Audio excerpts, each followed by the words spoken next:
ಶ್ರೀ ಚಂದ್ರಶೇಖರ್ ಗುರುಜಿಯವರ ಒಂದು ಸಾನ್ನಿಧ್ಯದಲ್ಲಿ ನಾವೆಲ್ಲ ಇಂದು ನವರಾತ್ರಿ ಉತ್ಸವದ ನಿಮಿತ್ತ ಈ ಒಂದು ಹೊಸಮಠಕ್ಕೆ ಆಗಮಿಸಿದ್ದು ಮಾಧ್ಯಮದವರು ನಮ್ಮ ಗೌಡರು ಸಂಗನಗೌಡರು ಕೂಡ ಆಗಮಿಸಿದ್ದಾರೆ. ಅದೇ ರೀತಿ ನಮ್ಮ ಗಾಣಿಗೆರವರು, ಸಿದ್ದರಾಮಯ್ಯ ಹಿರೇಮಠವರು, ಚೋಳಶಿಗುಡ್ಡ ಅವರು ಕೂಡ ಬಂದಿದ್ದಾರೆ. ನಮ್ಮ ಮಾಧ್ಯಮದ ಮಿತ್ರರಾದಂತಹ ಮಂಜು ಅವರು ಕೂಡ ಆಗಮಿಸಿದ್ದಾರೆ. ಈ ನವರಾತ್ರಿ ಉತ್ಸವ ಒಂದು ಸಂಭ್ರಮ, ಈ ನಾಡಿನ ಒಂದು ಈ ಸಂಭ್ರಮಾಚರಣೆಯ ದಿನಾಚರಣೆಯನ್ನ ಅವಿರತ 9 ದಿನಗಳವರೆಗೆ ನಮ್ಮ ಶ್ರೀಗಳ ಈ ಮಠದಲ್ಲಿ ಅವಿರತವಾಗಿ ಕಾರ್ಯಕ್ರಮಗಳು ಜರುಗ್ತಾ ಇವೆ. ನಿರಂತರವಾಗಿ ಭಕ್ತಿ ಸೇವೆ, ಹಾಡುಗಳು ಮತ್ತು ವಿಶಿಷ್ಟವಾದ ಕಾರ್ಯಕ್ರಮಗಳೊಂದಿಗೆ ಇಲ್ಲಿ ನಡೀತಾ ಇದ್ದಾವೆ. ಅವೆಲ್ಲದಕ್ಕೂ ಶ್ರೀಗಳ ಆಶೀರ್ವಾದ ಬಹಳ ಮುಖ್ಯ. ಈಗ ನಾವೆಲ್ಲರೂ ಈ ಒಂದು ನವರಾತ್ರಿ ಉತ್ಸವದ ನಿಮಿತ್ತ ಗುರುಗಳ ಆಶೀರ್ವಾದವನ್ನು ಪಡೆಯಲಿಕ್ಕೆ ಬಂದಿದ್ದೇವೆ. ಅವರಿಂದ ಒಂದು 4 ಹಿತವಚನಗಳನ್ನು ಕೇಳಲಿಕ್ಕೆ ನಾವು ಇಷ್ಟಪಡ್ತಾ ಇದ್ದೇವೆ. ಗುರುಗಳು ಹೇಳಿದ ಹಿತವಚನಗಳನ್ನು. ಓಂ ಶ್ರೀ ಗುರು ಬಸವಲಿಂಗಾಯ ನಮಃ. ಓಂ ಶ್ರೀ ಗುರು ಬಸವಲಿಂಗಾಯ ನಮಃ. ವಿಜಯದಶಮಿ ನಾಡಿನ ಸಂಭ್ರಮದ ಹಬ್ಬ. ಪರಸ್ಪರರು ಪ್ರೇಮದಿಂದ ವಿಶ್ವಾಸದಿಂದ ಬನ್ನಿಯನ್ನು ಕೊಟ್ಟು ತೆಗೆದುಕೊಳ್ಳುವ ಹಬ್ಬ. ಆ ಶಮಿಯನ್ನು ಒಂದು ಅರ್ಥದಲ್ಲಿ ಒಂದು ಶಾಂತಿಯ ಮಾಧ್ಯಮ, ಪ್ರೀತಿ ಹಂಚಿಕೊಳ್ಳುವ ಮಾಧ್ಯಮವಾಗಿ ಕೌರವ ಪಾಂಡವರು ವಿರಾಟ್ ನಗರದಲ್ಲಿದ್ದಾಗ ಅವರು ಬನ್ನಿಯ ಗಿಡದಲ್ಲಿ ಶಸ್ತ್ರಾಸ್ತ್ರಗಳನ್ನು ಇಟ್ಟು ಈ ಬನ್ನಿಯ ಮುಡಿಯ ದಿವಸ ಅವನ ಪೂಜೆ ಮಾಡಿ ತೆಗೆದುಕೊಳ್ಳುವ ಒಂದು ಸಂದರ್ಭದಲ್ಲಿ ಕವಿ ಒಂದು ಮಾತು ಹೇಳ್ತಾನೆ ಬಹಳ ಸುಂದರವಾಗಿ. ಶಮಯತೆ ಪಾಪಂ ಶವಿ ಶತ್ರುವಿನಾಶಿನಿ ಅರ್ಜುನಶ್ಚ ಧನುರ್ಧತ್ರಿ ಶಿವಶ್ಯ ಪ್ರಿಯದರ್ಶಿನಿ. ಅಂದರೆ ಈ ಶಮಿ ದಳ ಶಾಂತಿಯನ್ನು ಕೊಡುವಂತಹದ್ದು, ಎಲ್ಲರಿಗೂ ಮೋಹಕವಾಗಿರುವಂತಹದ್ದು, ಇದು ರಕ್ಷಣೆ ಕೊಡುವಂತಹದ್ದು, ರಕ್ಷಾ ಕವಚವಾಗಿರುವಂಥದ್ದು. ಆ ದೃಷ್ಟಿಯಿಂದ ಅಂದಿನಿಂದ ಪುರಾಣ ಕಾಲದಿಂದ, ಇತಿಹಾಸ ಕಾಲದಿಂದ ವಿಜಯನಗರ ಸಾಮ್ರಾಜ್ಯದಲ್ಲಿ ಬೇರೆ ಬೇರೆ ಸಂಸ್ಥಾನಗಳಲ್ಲಿ, ಮೈಸೂರು ಅರಮನೆಯಲ್ಲಿ ನಾವು 35 ವರ್ಷಗಳಿಂದ ಬಹುತೇಕ ಈ ನಮ್ಮ ಹುಬ್ಬಳ್ಳಿಯ ಹೊಸಮಠದಲ್ಲಿ ಉತ್ತರ ಕರ್ನಾಟಕದ ದಸರಾ ಮಹೋತ್ಸವ ಅಂತ ಹೆಸರಿನಿಂದ ಹುಬ್ಬಳ್ಳಿಯಲ್ಲಿ ಸರ್ಕಾರದ ಕನ್ನಡ ಸಂಸ್ಕೃತಿ ಇಲಾಖೆ ಸಹಯೋಗದೊಂದಿಗೆ ಭಕ್ತರ ಸಹಕಾರದೊಂದಿಗೆ ಈ ಕಾರ್ಯಕ್ರಮ ವೈಹತ್ತಾಗಿ ಮಾಡ್ತಾ ಬಂದಿದ್ದೇವೆ. ಚೇತಕ್ ಟಿವಿ ವೀಕ್ಷಕರಿಗೆ ಸ್ವಾಗತ.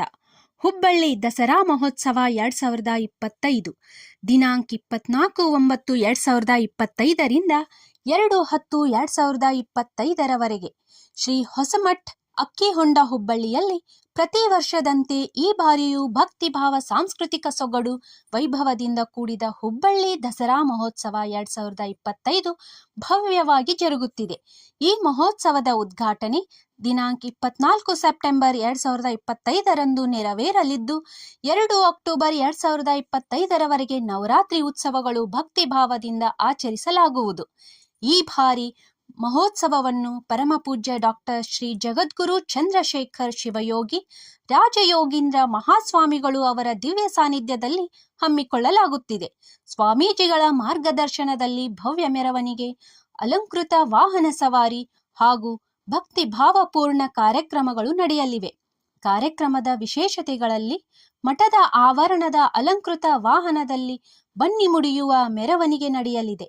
ಭಕ್ತರು, ಸುಮಂಗಲಿಯರು, ಮಕ್ಕಳು, ಮಹಿಳೆಯರು ಒಟ್ಟುಗೂಡಿ ಆರತಿ ಕುಂಭದೊಡನೆ ಬನ್ನಿ ಮುಡಿಯಲು ತೆರಳುವ ದೃಶ್ಯ ಭಕ್ತಿಪರ ವಾತಾವರಣ ಮೂಡಿಸಲಿದೆ. ವಾದ್ಯ ವೈಭವ, ಡೊಳ್ಳು ಕುಣಿತ, ನಾದಸ್ವರ ಹಾಗೂ ವಿವಿಧ ಪರಂಪರಾ ಕಲೆಗಳೊಂದಿಗೆ ಮೆರವಣಿಗೆ ಶೋಭೆ ಸೇರ್ಪಡೆಯಾಗಲಿದೆ. ಮಹಿಳಾ ಮಂಡಳಿಯವರಿಂದ ಭಕ್ತಿ ಗೀತೆಗಳು, ಭಜನೆಗಳು ಹಾಗೂ ಹಲವಾರು ಸಾಂಸ್ಕೃತಿಕ ಕಾರ್ಯಕ್ರಮಗಳು ಜರುಗಲಿವೆ. ಪ್ರತಿದಿನವೂ ವಿಭಿನ್ನ ಧಾರ್ಮಿಕ ಸಾಂಸ್ಕೃತಿಕ ಚಟುವಟಿಕೆಗಳನ್ನು ಆಯೋಜಿಸಲಾಗಿದೆ. ಈ ಸಂದರ್ಭದಲ್ಲಿ ಪರಮಪೂಜ್ಯ ಸ್ವಾಮೀಜಿಗಳು ಮಾತನಾಡಿ, ಮಠವು ಸದಾ ಭಕ್ತರ ಆಧ್ಯಾತ್ಮಿಕ ಶ್ರೇಯಸ್ಸಿಗೆ ಬದ್ಧವಾಗಿದೆ.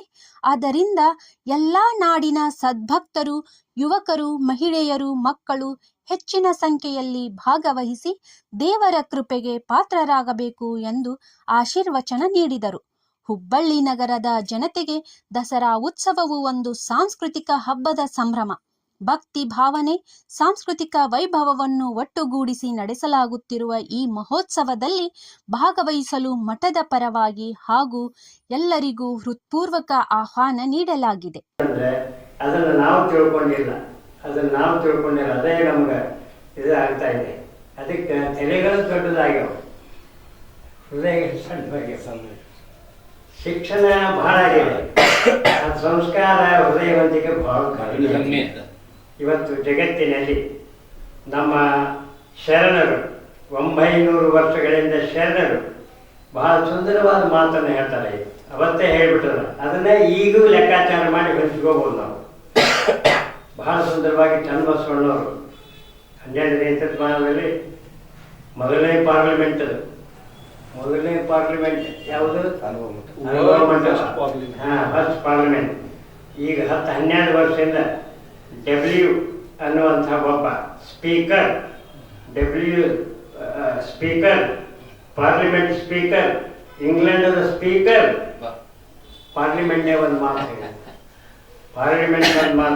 It is amazing and extraordinary that Basava professed a campaign and advocated human rights, equality, genuine democracy, gender equality. That way, back in the 12th century, no one in United Kingdom even before had not thought about it. ಇದನ್ನು ಯಾರು ವಿಚಾರ ಮಾಡಿದ್ದಲ್ಲಿ ಮನುಷ್ಯನಲ್ಲಿ ಬುದ್ಧಿ ಹಾಕು ಅನ್ನುವಂಥದ್ದನ್ನು ಹೇಳಬೇಕು.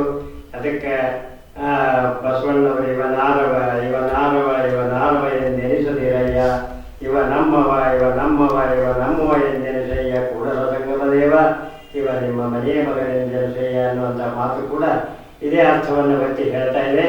ಅದಕ್ಕಾಗಿ ಗಾಯತ್ರಿ ಮಂತ್ರವು ಕೂಡ, ಜಗತ್ಪ್ರಸಿದ್ಧ ಗಾಯತ್ರಿ ಮಂತ್ರವು ಕೂಡ ಅದನ್ನೇ ಹೇಳ್ತಾ ಇದೆ. ದೇವರನ್ನು ಕುರಿತು, ದೇವರ ವ್ಯಾಪ್ತಿಯನ್ನು, ದೇವರ ವ್ಯಾಖ್ಯೆಯನ್ನು, ದೇವರ ಒಂದು ವಿಚಿತ್ರವಾದ ಸಂದೇಶವನ್ನು ಗಾಯತ್ರಿ ಮಂತ್ರದಲ್ಲಿ ಹೇಗೆ ವ್ಯಕ್ತಪಡಿಸ್ತಾರೆ. ಓಂ ಭೂರ್ಭುವಸ್ವಃ ತತ್ಸವಿತುರ್ವರೆಣ್ಯಂ ಭರ್ಗೋ ದೇವಸ್ಯ ಧೀಮಹಿ ಧಿಯೋ ಯೋ ನಃ ಪ್ರಚೋದಯಾತ್.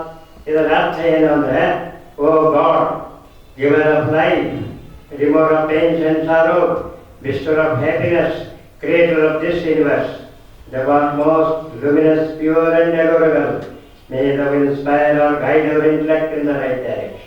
ಅನ್ನುವಂತಹ ಮಾತು ನಿಜಕ್ಕೂ ನಾವು ನಿತ್ಯ ಸತ್ಯ ದಿನಾಲೂ ಅದನ್ನು ಸ್ಮರಣೆ ಮಾಡಿದರೆ ನಮ್ಮನ್ನು ಕತ್ತಲೆಯಿಂದ ಬೆಳಕಿನ ಕಡೆಗೆ, ನಮ್ಮ ಅಸತ್ಯದಿಂದ ಸತ್ಯದ ಕಡೆಗೆ, ಮರಣದಿಂದ ಅಮರತ್ವ ಕಡೆಗೆ ಒಯ್ಯುವ ದೇವರೇ ಅನ್ನುವಂಥದ್ದನ್ನು ಕೇಳ್ಕೊಳ್ಬೇಕು. ಜೀವನ ಅನ್ನೋದು ಶಾರ್ಟ್ ಇದೆ, ಕಲೆ ಅನ್ನೋದು, ಜೀವನ ಅನ್ನೋದು, ಉಸಿರು ಅನ್ನೋದು ಬಹಳ ಲಾಂಗ್ ಇದೆ, ದೊಡ್ಡದಿದೆ.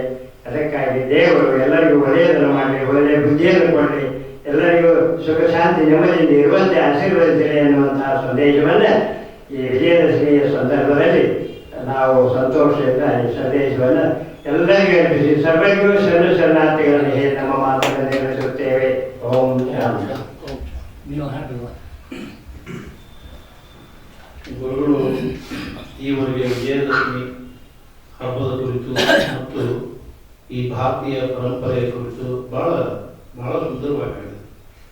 ಬಸವಣ್ಣನವರು ಜಗಜ್ಯೋತಿ ಅನಿಸ್ಕೊಂಡಂಥ ಬಸವಣ್ಣನವರು 12ನೇ ಶತಮಾನದಲ್ಲಿ ವಚನಗಳನ್ನು ಕೊಟ್ಟರು. ವಚನಗಳನ್ನ ಕೇಳೋದಲ್ಲ, ವಚನಗಳನ್ನ ಕೊಡೋದು. ನಾವು ವಚನ ಹೇಳ್ತೀನಿ ಅಂತಾರೆ, ಅದು ಅಭಾಸ. ನಾನು ಐ ಪ್ರಾಮಿಸ್ ಅನ್ಬೇಕು, ನಾನು ವಚನ ಕೊಡುತ್ತೇನೆ ಕಳಬೇಡ ಕೊಲಬೇಡ ಉಸಿಯ ನುಡಿಯಲು ಬೇಡ, ಅನ್ಯರಿಗೆ ಅಸಹ್ಯ ಪಡಬೇಡ, ಇದಿರು ಹೊಳೆಯಲು ಬೇಡ. ಇದೇ ಅಂತರಂಗ ಸುದ್ದಿ, ಇದೇ ಬಹಿರಂಗ ಸುದ್ದಿ, ಇದೇ ನಮ್ಮ ಕೂಡಲ ಸಂಗಮ ನೊಳೆಯುವ ಪರಿಯ. ನೋಡ್ರಿ, ಒಂದು ವಚನದ ತಿರುಳು ಎಷ್ಟು ಅರ್ಥ ಇದೆ. ಇದನ್ನು ವಚನ ಕೊಡು ನೀನು, ನಿನ್ನ ಮಕ್ಕಳ ಕಡೆಯಿಂದ ಇದನ್ನು ವಚನ ತಗೋ. ನಾನು ಕಳು ಮಾಡುವುದಿಲ್ಲ, ಕೊಲೆ ಮಾಡುವುದಿಲ್ಲ, ಮತ್ತೊಬ್ಬನಿಗೆ ಹಿಂಸೆ ಮಾಡುವುದಿಲ್ಲ, ಅವನಿಗೆ ಅಸಹ್ಯ ಪಡುವುದಿಲ್ಲ, ಇದನ್ನ ಏನೂ ಮಾಡುವುದಿಲ್ಲ ಅಂದ್ರೆ ನಾವು ತಿಳಿದಾಗ ನಾವು ಸಣ್ಣವರಿದ್ದಾಗ ಇದನ್ನ ನಮಗೆಲ್ಲ ಅನಿಸ್ತಿದ್ರು. ಅದ್ರದ್ದು ಈ ಮೆದುಳಿನೊಳಗೆ ಇದ್ದದಕ್ಕೆ ನಾವು ನಮ್ಮ ಎದುರಿಗೆ ಯಾರು ದುಡ್ಡು ಬಂಗಾರ ಆಭರಣ ಇನ್ನೊಂದು ಏನೋ ಸಿಕ್ಕ ಇಲ್ಲೇನೋ ಬಿದ್ದಿತ್ತು ನೋಡ್ರಿ ತೋರಿರ್ತೀವಿ. ಆದ್ರೆ ಇವತ್ತು ನಾವು ಪಾಶ್ಚಾತ್ಯರ ಒಂದು ಬುದ್ಧಿಯನ್ನ ನಮ್ಮ ಭ್ರಮಣೆಗೆ ಹೊಗಿಸ್ಕೊಂಡು ನೀವು ಅಲ್ಲಿ ಕ್ಯಾಮ್ರಾ ಹಾಕ್ಬಿಡ್ರಿ, ಮನೆ ಮುಂದೆ ಹಾಕ್ರಿ, ಬಚ್ಚಲ್ದಾಗ ಒಂದು ಹಾಕ್ರಿ, ಅಡಿಗೆ ಮನೆಯಾಗ ಒಂದು ಹಾಕ್ರಿ. ಇದು ಭಾರತದ ಸಂಪ್ರದಾಯ ಅಲ್ಲ. ಅಲ್ಲೊಬ್ರು ನೀಡ್ರಿ, ಇಲ್ಲೊಬ್ರು ಸೆಕ್ಯೂರಿಟಿ ಇಡ್ರಿ, ನೋ ನಥಿಂಗ್. ಎಲ್ಲಾ ಮಕ್ಕಳಿಗೆ ನಾವು ವಚನಗಳನ್ನ ಕೊಟ್ರೆ ಅದೇ ಒಂದು ಇದು, ಆ ಮಗುವಿದ್ದಾಗ ಈ ವಚನಗಳನ್ನ ಅವರ ಬುದ್ಧಿಯಲ್ಲಿ ಅದನ್ನ ಬಿತ್ತನೆ ಮಾಡಿಬಿಟ್ಟು ಅಂದ್ರೆ ಬೀಜಾಕ್ಷರಗಳಂತ ನೋಡ್ರಿ, ನಮ್ಮ ಕನ್ನಡ ಅಕ್ಷರಗಳಿಗೆ ಬೀಜಾಕ್ಷರ ಅಂತಾರೆ ಹಿರಿಯರು.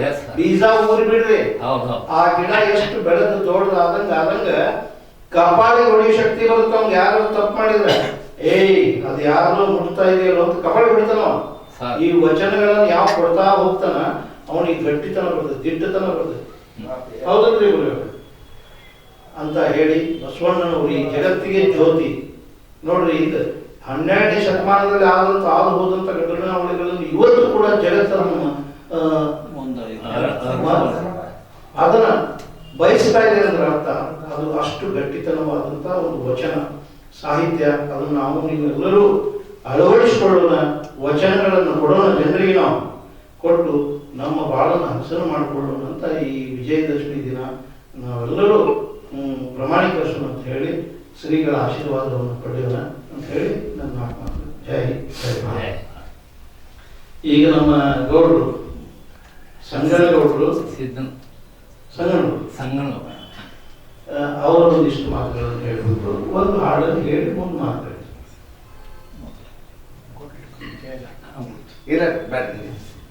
ಮೊದಲಿಗೆ ಪರಮ ಪೂಜ್ಯರ ಪಾದಕ್ಕೆ ಹರಿಮಣಿದು ಇವತ್ತಿನ ದಿವಸ ಪರಮ ಪೂಜ್ಯರ ಆಶೀರ್ವಾದ ಪಡ್ಕೊಂಡಿರೋದು ಬಹಳ ತುಂಬಾ ಸಂತೋಷಗೊಳಿಸುತ್ತದೆ. ಯಾಕಪ್ಪ ಅಂತಂದ್ರೆ ಅಚಾನಕ್ ಆಗಿ ನಾವು ಇವತ್ತೊಂದು ಕಾರ್ಯಕ್ರಮಕ್ಕೆ ಬಂದಿದ್ವಿ. ಗುರುಗಳು ಭೇಟಿಯಾದ್ರು. ಸರ್ ನಮ್ಮ ಇಂತಲ್ಲಿ ಗುರುಗಳು ಭೇಟಿಯಾಗಿ ಬರ್ರಿ ಅಂತ ಕರ್ಕೊಂಡು ಬಂದು ಇಂಥ ಗುರುಗಳ ಒಂದು ಪರಮ ಪೂಜ್ಯರ ಆಶೀರ್ವಾದ ಮಾಡಿಸಿದ್ದಕ್ಕಾಗಿ ಅವರಿಗೆ ಮೊದಲಿಗೆ ಹೃದಯಪೂರ್ವಕ ಅಭಿನಂದನೆಗಳನ್ನು ಸಲ್ಲಿಸಿ ಪರಮ ಪೂಜ್ಯರ ಅಲ್ಲಿ ಮತ್ತೊಮ್ಮೆ ವಂದಿಸಿ ನಾನೊಂದು ಹಾಡನ್ನ ಹಾಡಬೇಕಂತೇಳಿ ಇಚ್ಛಿಸ್ತೇನೆ. ಹಾಡಿದೋಡೆಯನ್ನ ಒಡೆಯನ ಹಾಡುವೆ, ಬೇಡಿದೋಡೆಯನ್ನ ಒಡೆಯನ ಬೇಡುವೆ. ಹಾಡಿದೋಡೆಯನ್ನ ಒಡೆಯನ ಹಾಡುವೆ, ಬೇಡಿದೋಡೆಯನ್ನ ಒಡೆಯನ ಬೇಡುವೆ. ಒಡೆಯನ್ ಒಡಲ ತೋರಿ ಎನ್ನ ಬಡತನವ ಭಿನ್ನೈಸುವೆ. ಒಡೆಯ ಮಹಾರಾಣಿ ಕೂಡಲ ಸಂಗಮ, ಒಡೆಯ ಮಹಾರಾಣಿ ಕೂಡಲ ಸಂಗಮ. ದೇವರಿಗೆ ಶರಬಡ್ಡಿ ಬೇಡುವೆ, ದೇವರಿಗೆ ಶರಬಡ್ಡಿ ಬೇಡುವೆ. ಹಾಡಿದೊಡೆಯನ್ನ ಒಡೆಯನ ಹಾಡುವೆ, ಬೇಡಿದೊಡೆಯನ್ನ ಒಡೆಯನ ಬೇಡುವೆ, ಒಡೆಯನ ಬೇಡುವೆ.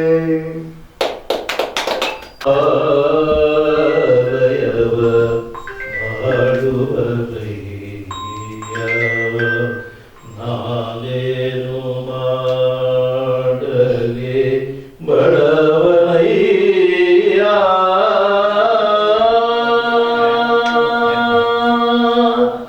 ಎನ್ನ ಕಾಲುಗಳೇ ಕಂಬವಯ್ಯ,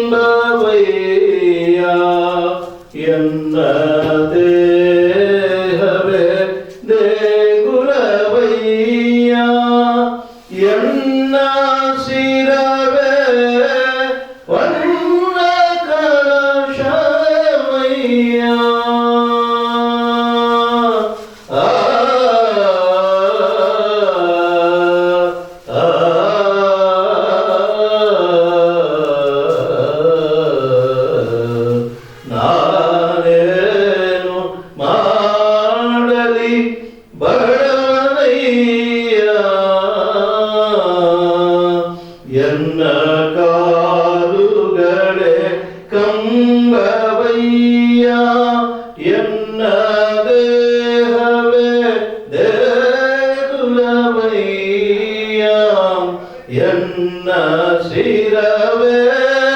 ವರ್ಣ ಕಲಶವ